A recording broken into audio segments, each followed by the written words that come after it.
Okay, one of the things that we should have noticed from the beginning of the poem is that we get this line repeated. Now, just like a song, this is called a refrain, which is a structural feature. So even though we know it's repeated, when it becomes more than one word and it comes at the end of the stanzas, it's called a refrain. So as a structural feature, I'm going to label that as refrain. And we need to consider why it keeps being repeated, because also, if you start looking at the bottom of the poem as well, you'll notice "but nothing happens" is repeated right at the end. So it becomes the last thing that the poet wants you to focus on. So I'm going to highlight and label that as another refrain. And then I'm going to consider why it's there. So why are we being left with this idea in War that nothing happens? And the fact that we do get it 4 times must tell us that the majority of war for the soldier is waiting. And if you end up waiting to die, then you get that feeling of anxiousness, fear, and maybe that is what is leading to the post-traumatic stress that soldiers go through at the end, even if they do survive war. So I'm going to label the effect. The reason that refrain is there is to show the anxious fear of the soldiers, that they are almost just sat waiting to die. And that's how we would talk about structure, that's how we would mention it.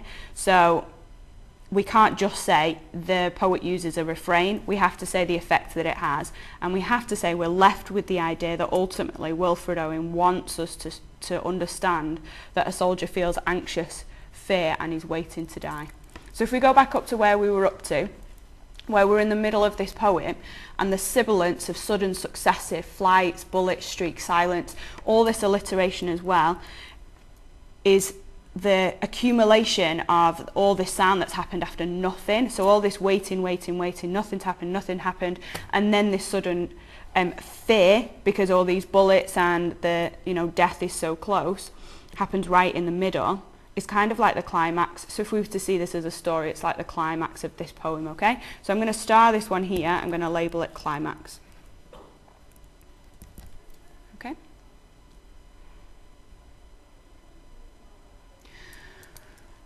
What we get then after this sudden noise is we end up reverting back. So what you can see here is that I've already identified, again, some uses of structural features. So we've got the alliteration, and we've got the sibilant. So remember, when we talk about sibilants, we're talking about the soft sounds. So the F and F, feelings of our faces, and stare and snow dazed, are soft sounds, and soft sounds are sibilants.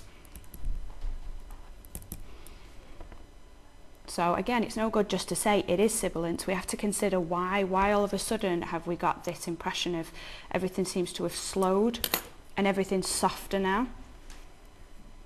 And could it be because they've lost their energy? They've had to expend all that energy panicking up here, and now, after those harsh sounds of the S, have we got this soft, calm, or even tired feeling here? So I'm going to label that as tired. You could label that as exhausted. Almost like they've expelled all that energy that they had or they were building up to. So this stanza says, pale flakes with lingering stealth. Look at that pathetic fallacy again.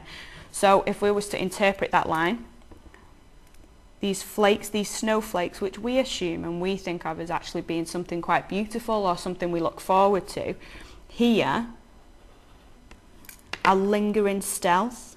So they're almost being compared to the soldiers, that idea of stealth, they sneak up on the soldiers. So this pathetic fallacy is also personification.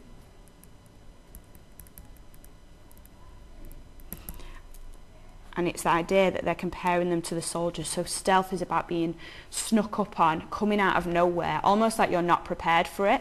And maybe that's the comment Wilfred Owen's trying to make, that of everything that soldiers think of when they think of war, the last thing they think about is the fact that they could die from the weather. So I'm going to label stealth as being it's like something that sneaks up on you, that you're not prepared for, that you're not ready for. And if they're not ready for it, maybe it's because they didn't get the equipment, maybe it's because they weren't told or they were lied to when they joined the army. That's the thing that's ending up killing them. Why don't you pause the video now and have a go at annotating the rest of this stanza here to see what else you come up with, and then when you come back to the video, we'll see if we've got exactly the same ideas.